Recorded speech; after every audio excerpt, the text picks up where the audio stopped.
Bonjour, je vais corriger la partie B du DNS10.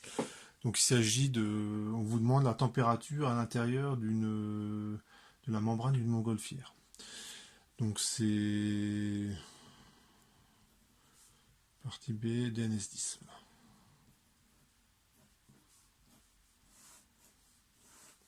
Donc la montgolfière, vous avez une photographie, donc ça ressemble à peu près à ça.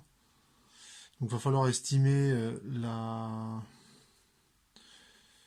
le volume de la montgolfière. Donc je vais supposer en fait que en gros c'est une sphère. On va faire simple, hein, c'est une estimation. Et donc, dans ce cas, en première approximation, la montgolfière, c'est une sphère. Le rayon de la sphère, si je prends la nacelle qui fait à peu près 2 mètres, moi je dirais que le rayon, il est entre 8 et 10 mètres. D'accord, donc le rayon moyen, hein, comme ça veut bien dire ce que ça veut dire, hein. C'est la montgolfière, on sait bien que c'est pas exactement une sphère. C'est à peu près, allez, je prends 8 mètres. Je pense que c'est, ouais, ça doit être correct comme ordre de grandeur. La masse de la montgolfière, il y a combien de personnes là? Il y a 3-4 personnes, plus la nacelle qui est en osier. L'osier c'est léger, plus tout le matériel de chauffage, les bouteilles, c'est assez lourd, ça fait au moins le poids d'une à deux personnes.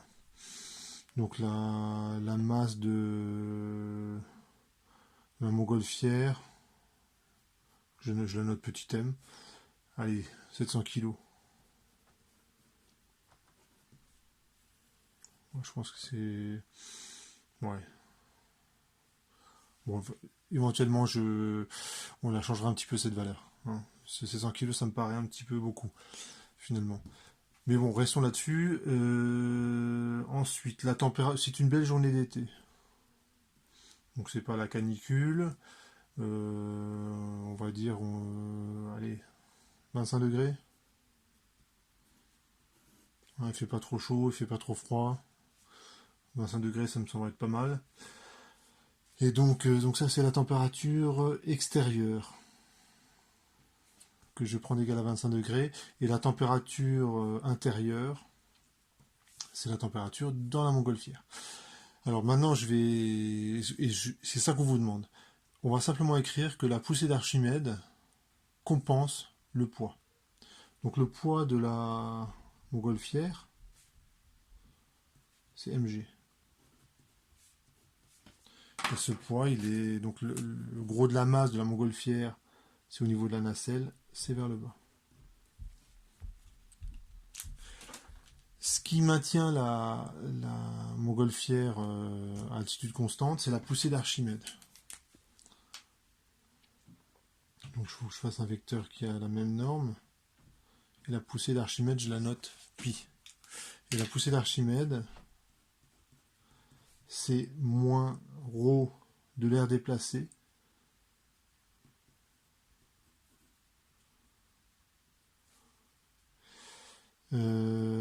ici j'ai oublié un terme, fois g, fois le volume déplacé fois g.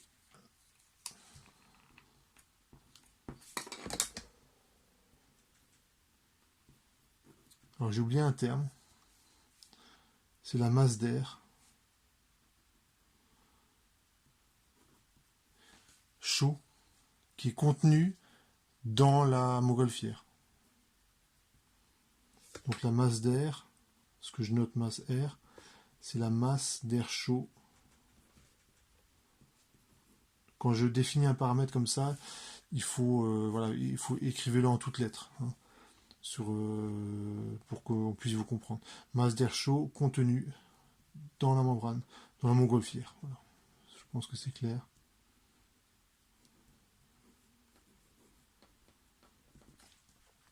Et la masse d'air chaud, pour l'évaluer, il faut que j'utilise une équation qui, à partir de la pression, me donne la masse d'air chaud contenu dans la montgolfière. Et on va vous constater que c'est pas négligeable en fait, hein. Il y a quand même une masse d'air qui est importante. Donc j'utilise PV égale nRT pour estimer la masse d'air chaud.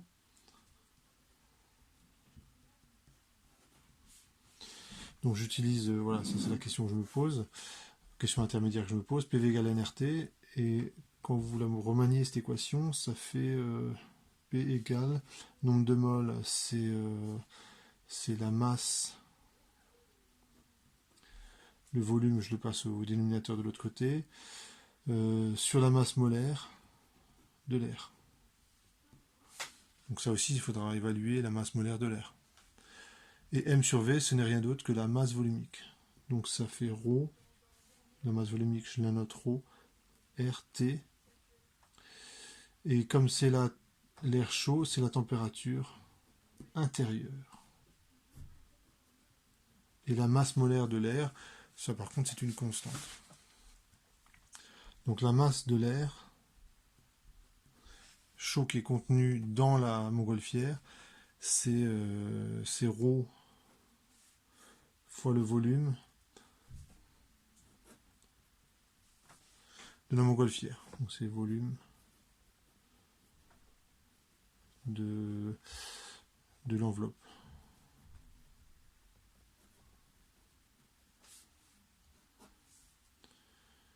Donc ouais, j'ai un autre V.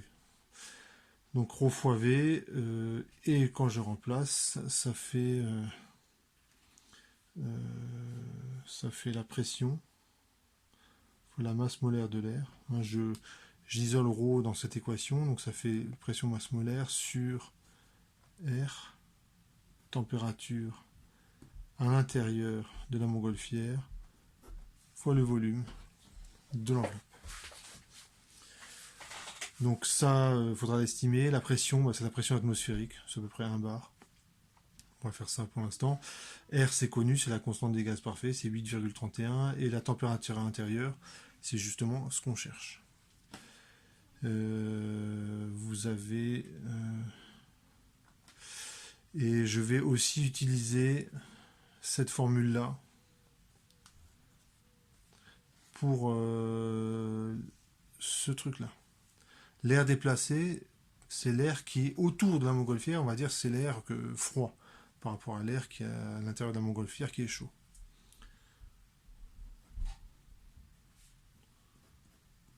Donc ça fait moins, alors je remplace, ça fait P fois la masse molaire de l'air sur la RT extérieure. Hein, j'ai remplacé ρ de l'air déplacé, et donc cette fois-ci c'est là pour la température extérieure, hein, c'est ce truc-là.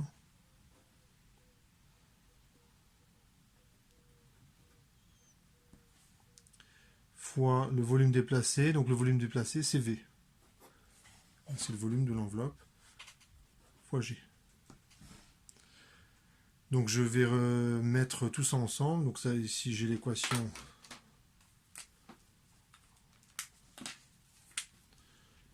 une, 2, 3 et 4. Donc je vais simplement écrire que le poids plus la poussée d'Archimède ça fait 0.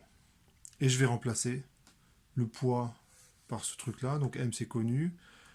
J'ai masse de l'air, j'ai l'expression qui est là, plus la poussée d'Archimède, et je vais remplacer, je vais utiliser cette expression-là, égale à 0. Donc lorsque la montgolfière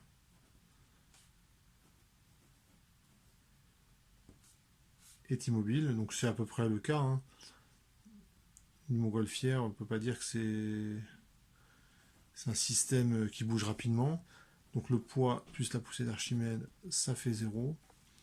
Et j'écris, je remplace, ça donne la masse fois G, plus la masse de l'air, donc je remplace P MR V sur R T intérieur.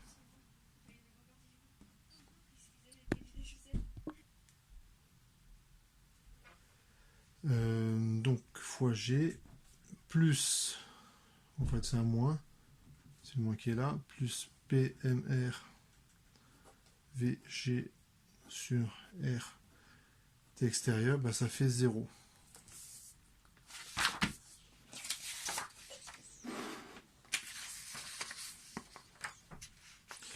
Je projette cette équation sur un axe vertical.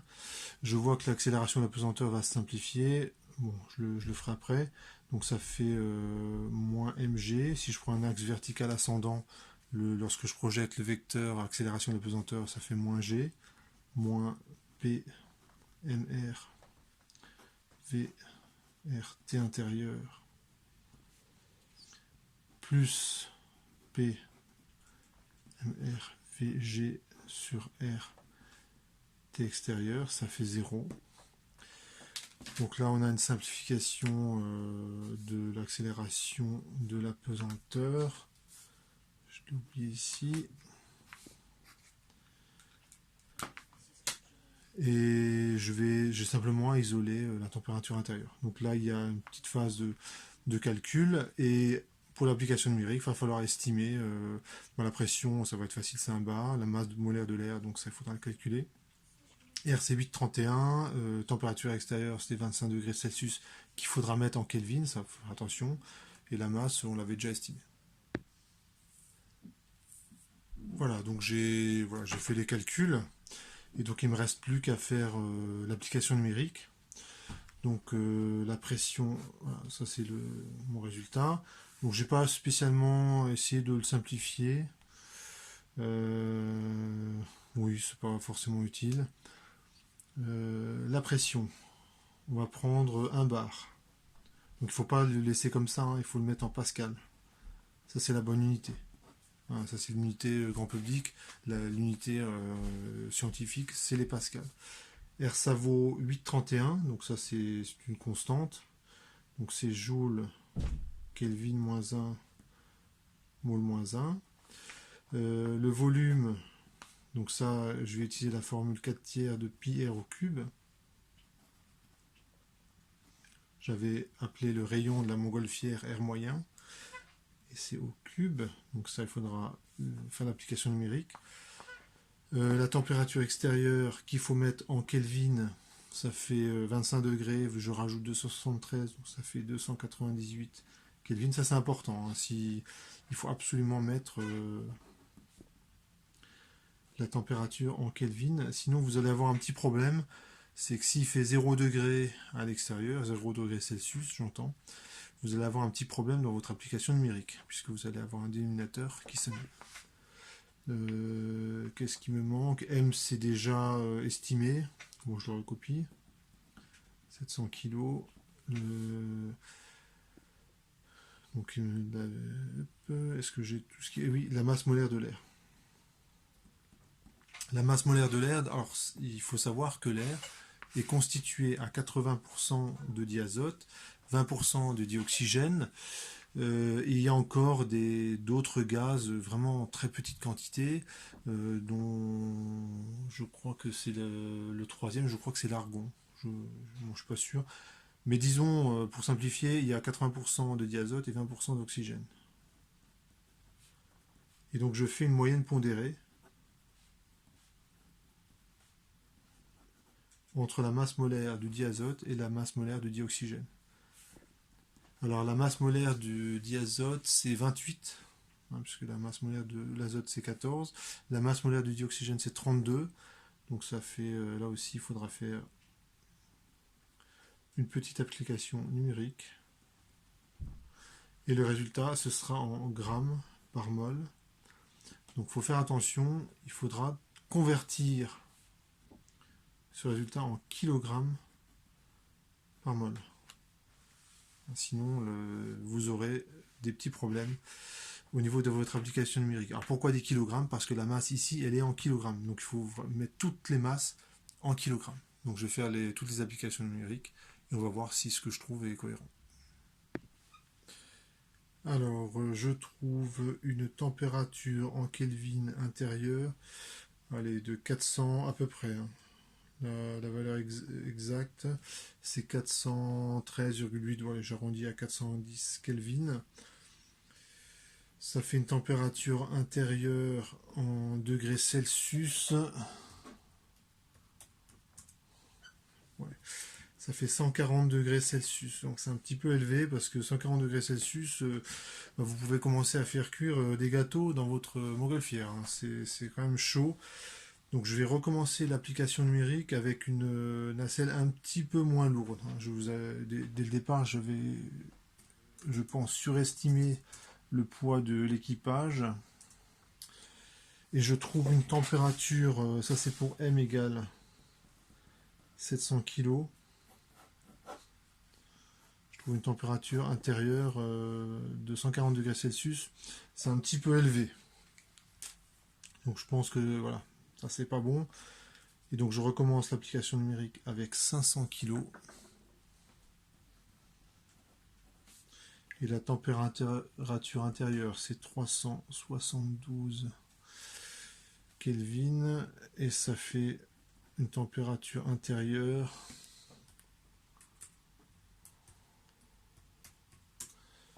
ouais, ça fait 99 degrés Celsius. Ouais, c'est encore élevé. Bon, c'est un peu plus plausible. Alors j'ai peut-être sous-estimé le rayon moyen de la montgolfière. Je l'ai fait un petit peu comme ça, c'est vrai. Donc si je reprends la photographie, c'est une estimation, hein, évidemment. Si je prends la taille d'un bonhomme,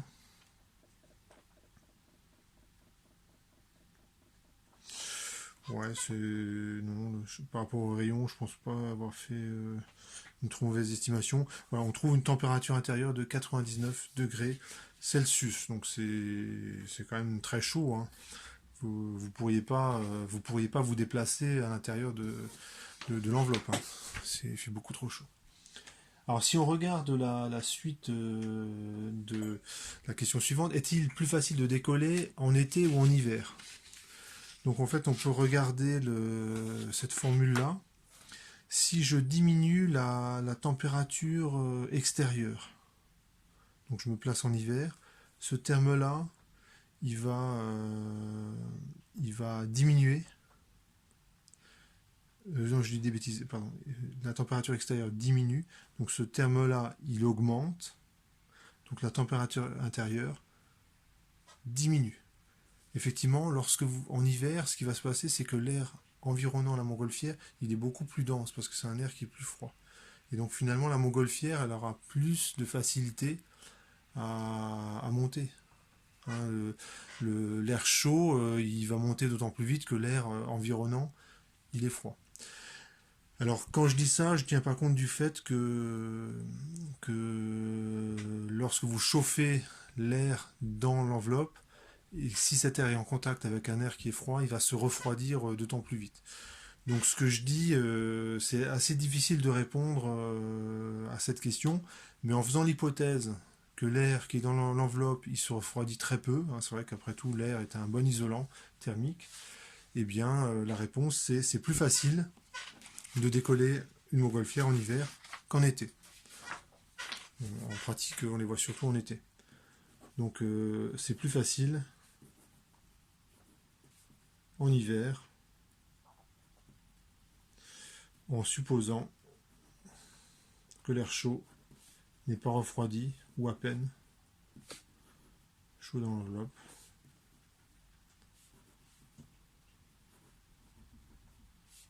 N'est pas refroidi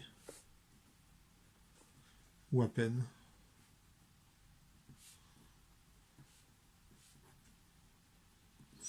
par l'air ambiant, par l'air extérieur.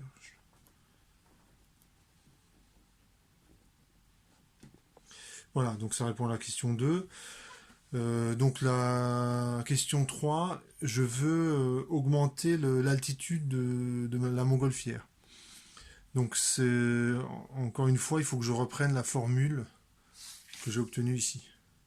Lorsque vous voulez prendre de l'altitude, ce qui va changer dans cette formule, c'est la pression. Hein, vous allez perdre l'épaisseur de l'atmosphère, on va dire que c'est allez, 10, 20, 30 km, 40 km, allez, 40 km.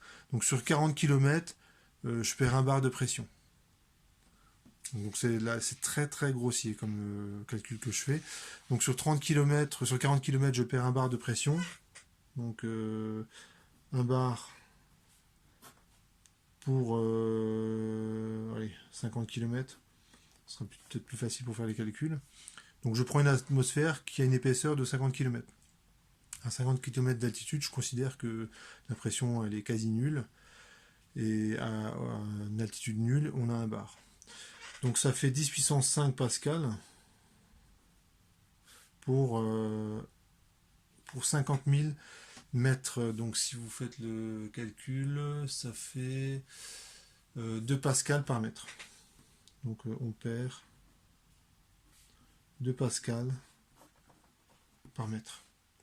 Donc si je veux augmenter l'altitude de 100 mètres, donc pour gagner 100 mètres d'altitude, c'est bien ça, hein. La pression, elle varie de 200 pascal. Donc la pression, donc pour gagner 100 mètres d'altitude, la pression diminue de 200 pascal. Donc c'est vraiment pas grand chose, hein. 200 pascal, sachant que 10 puissance 5 pascal c'est un bar, 200 pascal c'est vraiment très petit. Donc ça diminue de 200 pascal, et donc la température intérieure, si on refait l'application numérique, alors je vais la refaire avec pas mal de chiffres significatifs, parce que je pense que ça va se jouer à pas grand chose, hein, la différence de température à l'intérieur de la membrane. Donc je recommence. Voilà.